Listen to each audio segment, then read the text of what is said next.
ಅಧ್ಯಕ್ಷರು ಹಾಗೂ ಕಾಂಗ್ರೆಸ್ ಮುಖಂಡರಾದ ಅಸದುಲ್ಲಾ ಖಾನ್ ರವರ ನಿವಾಸಕ್ಕೆ ಕೃಷಿ ಸಚಿವರು ಹಾಗೂ ಮಂಡ್ಯ ಜಿಲ್ಲಾ ಉಸ್ತುವಾರಿ ಸಚಿವರಾದ ಚೆಲುವರಾಯಸ್ವಾಮಿರವರು ಭೇಟಿ ನೀಡಿ ಲೋಕಸಭಾ ಚುನಾವಣೆಯ ಕುರಿತು ಚರ್ಚೆ ನಡೆಸಿದರು. ಆಗಲ್ಲ, ನಾವು ಒಬ್ರು ಕೊಡಲ್ಲ.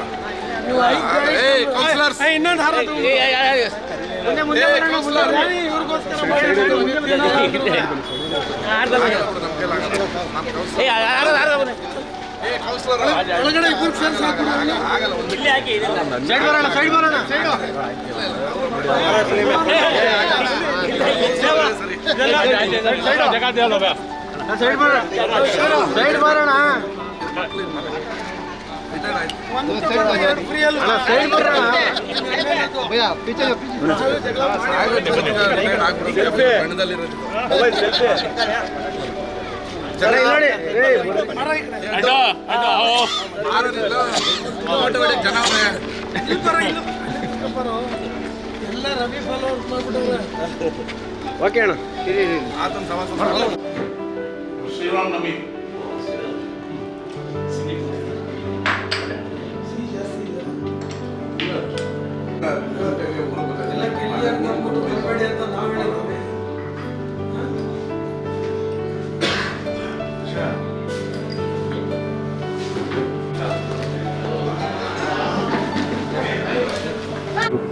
ಇವತ್ತು ಸನ್ಮಾನ್ಯ ರಾಹುಲ್ ಗಾಂಧಿ ಅವರು ಬಂದಿದ್ರು. ಎಲ್ಲ ಆಲ್ ಇಂಡಿಯಾದಿಂದ ಎಲ್ಲ ನಾಯಕರು ಎಲ್ಲ ಬಂದಿದ್ರು. ಇವತ್ತು ದೊಡ್ಡ ಸಮಾವೇಶ ಒಂದಿತ್ತು, ಅದು ಎಲ್ಲರಿಗೂ ತಮ್ಗೆ ಗೊತ್ತೇ ಇದೆ. ಆ ಒಂದು ಇದರಲ್ಲಿ ಹಿನ್ನಡೆಯಲ್ಲಿ ಸುಮಾರು ಕಾರ್ಯಕರ್ತರು, ನೂರಾರು ಕಾರ್ಯಕರ್ತರು ಸೇರ್ಪಡೆ ಆಗಬೇಕು ಅಂತ ನಮಗೆ ಒತ್ತಾಯ ಇತ್ತು. ಅದ್ರ ಬಗ್ಗೆ ಒಂದು ಮೀಟಿಂಗು ಏನು ಅಂತಂದರೆ, ಈ ಪಕ್ಷಕ್ಕೆ ಹೊಸಬ್ರನ್ನ ತಗೋಬೇಕಂತಂದರೆ ನಾವು ಫಸ್ಟು ಒಂದು ಪಟ್ಟಿ ಮಾಡಿಕೊಂಡು ಕುಲಂಕುಷವಾಗಿ ಮಾತಾಡಿ ಇವ್ರು ನಮ್ಮ ಪಕ್ಷಕ್ಕೆ ಬಂದರೆ ಒಳ್ಳೇದೈತದ ಏನು. ಇವತ್ತು JDS ಅಲ್ಲಿ ಇರ್ತಾರೆ, ನಾಳೆ ಯಾವುದೋ ಪಕ್ಷದಲ್ಲಿ ಇರ್ತಾರೆ, ಇವತ್ತು ಬಂದ್ಬಿಡ್ತಾರೆ, ಏನೋ ಇದು ಮಾಡ್ಕೋತಾರೆ, ಆಮೇಲೆ ತಿರುಗಿ ಕಡ್ದು ಹೋದರೆ ಅದಕ್ಕೆ ಪ್ರಯೋಜನ ಆಗೋದಿಲ್ಲ. ನಮ್ಮ ಹಳಬ್ರು ಇದ್ದಾರಲ್ಲ, ನಮ್ಮಿಂದ ಬೇಜಾರಾಯ್ತಾರೆ, ನಮ್ಮ ಪಕ್ಷದಿಂದ ಬೇಜಾರಾಯ್ತಾರೆ. ಅದಕ್ಕೋಸ್ಕರ ಮಂತ್ರಿಗಳಿಗೆ ಖುದ್ದಾಗೆ ಮತ್ತು ಶಾಸಕರಿಗೆ ಮಂತ್ರಿಗಳಿಗೆ ಖುದ್ದಾಗಿ ಇದು ಮಾಡಿ ಅದನ್ನು ಮುಕ್ತ ಮಾತಾಡಿ ಒಂದು ನಿರ್ಧಾರ ಏನು ಮಾಡಬೇಕು ಅಂತ ಒಂದು ಸಲಹೆ ಸೂಚನೆ ಮಾಡಿದ್ದೀವಿ. ಅದರಿಂದ ಈಗ ಏನಾಗಿದೆ, ಕೆಲವು ಕ್ವಾಲಿಟಿ ಲೀಡರ್ಸ್ ಇದ್ದಾರೆ, ಅದರಲ್ಲಿ ಭಾರಿ ಒಳ್ಳೆ ಒಂದು ಅವ್ರಿಗೆ ಅದ್ರ ಹಿನ್ನೆಲೆಯೂ ಇದೆ. ಸುಮ್ಮನೆ ಯಾರೋ ಬಂದರು ಸೇರಿಸ್ಕೊಂಡ್ರು, ತಿರ್ಗಿ ಅಲ್ಲಿಗೆ ಎದ್ಬಿಟ್ರು, ಬೆಳಗ್ಗೆ ಸೇರಿದ್ರು, ಸಾಯಂಕಾಲ ಎದ್ಬಿಟ್ರು, ಅದು ಬೇಡ ಅಂತ ಅಂದ್ಬಿಟ್ಟು ಎಲ್ಲ 1-2 ಸಾರಿ ಅದನ್ನು ಒಂದು ಡಿಸ್ಕಷನ್ ಮಾಡಿ ಒಂದು ಹಂತಕ್ಕೆ ತಗೊಂಡು ಬರೋಣ ಅಂತ ಅಂದ್ಬಿಟ್ಟು ಇವತ್ತು ಒಂದು ಫೈನಲ್ಲು ಅದಕ್ಕೆ ಒಂದು ಟಚ್ ಕೊಡೋಕ್ಕೋಸ್ಕರ ಮಂತ್ರಿಗಳು ಪರ್ಮಿಷನ್ನು ಮತ್ತು ಶಾಸಕರಿಗೆಲ್ಲ ಸೇರಿ ಎಲ್ಲ ಮುಕ್ತ ಮಾತಾಡಿ ಒಂದು ನಿರ್ಧಾರಕ್ಕೆ ಬಂದಿದ್ದೀವಿ. ಈಗ ಯಾರ್ಯಾರು ಇದ್ದಾರೆ ಅಂತ ಅಂದ್ಬಿಟ್ಟು ಒಂದು ಸಾರಿ ಅವ್ರಿಗೆ ಟೈಮ್ ಕೊಟ್ಟು ಎಲ್ಲ ಸೇರ್ಪಡೆ ಮಾಡೋಕ್ಕೆ ಒಂದು ಇದ್ದೈತದೆ, ಒಂದು ಅವಕಾಶ ಆಯ್ತು. ಈಗ ಒಂದು 350 ಜನ ಸೇರೋದು ಲೀಡರ್ಸು, ಸೆಮಿ ಲೀಡರ್ಸ್, ಕೌನ್ಸಿಲರ್ಸು, ಅಧ್ಯಕ್ಷರಾಗುವಂಥವ್ರು, ಮುಂದಕ್ಕೆ ಕೌನ್ಸಿಲರ್ ಆಗುವಂಥವ್ರು, ಸುಮಾರು ಜನ ಸೇರ್ಪಡೆ ಮಾಡೋ ಸಂಭವ ಇದೆ. ಭಾರಿ ಬೇಗ ಮಾಡ್ತೀವಿ, ಅದಕ್ಕೇನು ಟೈಮ್ ಇಲ್ಲ. ಫಸ್ಟ್ ಇವ್ರ ಅನುಮತಿ ಬೇಕಾಯಿತು. ಮಾನ್ಯ ಸಚಿವರು ಮತ್ತು ನಮ್ಮ ಶಾಸಕರಿಗೆ ಮತ್ತು ಈ ಜಿಲ್ಲೆಯ ಎಲ್ಲ ಶಾಸಕರಿಗೆ, ಸಚಿವರಿಗೆ ಅವ್ರದ್ದೆಲ್ಲ ಇದು ಬೇಕಾಯಿತು, ಏನು ಒಪಿನಿಯನ್ನು ಅಂತ ಅಂದ್ಬಿಟ್ಟು ಈಗೆಲ್ಲ ಅವ್ರು ಡೈರೆಕ್ಷನ್ ಕೊಟ್ಟಿದ್ದಾರೆ.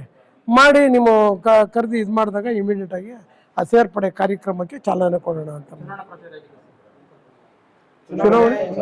ಚುನಾವಣೆ ತುಂಬ ಚೆನ್ನಾಗಿದೆ. ಆಮೇಲೆ ಸನ್ಮಾನ್ಯ ಚೆಲುವರಾಯಸ್ವಾಮಿ ಅವರು ಇದ್ದಾರಲ್ಲ, ಭಾರಿ ಅವರಲ್ಲಿ ಗುಣಗಳಿದೆ, ಕೆಲಸ ಮಾಡೋ ಅವರಲ್ಲಿ ಆ ಲಕ್ಷಣಗಳಿವೆ ಮತ್ತು ಭಾರಿ ಅನುಭವಶಾಲಿ ಇದ್ದಾರೆ ಅವರು. ಅದರಿಂದ ಅವ್ರನ್ನ ನೋಡಿ ಬೇರೆಯವ್ರು ಕಲಿಬೇಕಾಯ್ತದೆ. ಅಷ್ಟು ಅವ್ರಿಗೆ ನಾಲೆಡ್ಜ್ ಇರುವಾಗ ಫೇಲ್ಯೂರ್ ಆಗೋಕ್ಕೆ ಹೆಂಗೆ ಚಾನ್ಸಸ್ ಇದೆ. ಆಮೇಲೆ ಸ್ಟಾರ್ ಚಂದ್ರು ಇದ್ದಾರಲ್ಲ, ಅವ್ರ ಹಿನ್ನೆಲೆ ಭಾರಿ ಕ್ಲೀನ್ ಹ್ಯಾಂಡ್, ಯಾವುದೂ ಲೋಪದೋಷ ಇಲ್ಲ. ನ್ಯೂ ಫೇಸ್ ಅನ್ಬೋದು, ಆದರೆ ರಾಜಕೀಯ ವಂಶ ನಮ್ಮಂಗೆ 16 ವರ್ಷ. ಈಗ ನಾವೆಲ್ಲ 35 ವರ್ಷ, SM ಕೃಷ್ಣ ಪರೇಡ್ಗಿಂತ ಮುಂಚೆ ಯೂತ್ ಕಾಂಗ್ರೆಸ್ಸಲ್ಲೆಲ್ಲ ಆ ಥರ ಅವರೆಲ್ಲ ಫ್ಯಾಮಿಲಿ ಬ್ಯಾಕ್ಗ್ರೌಂಡ್ ಇದೆ.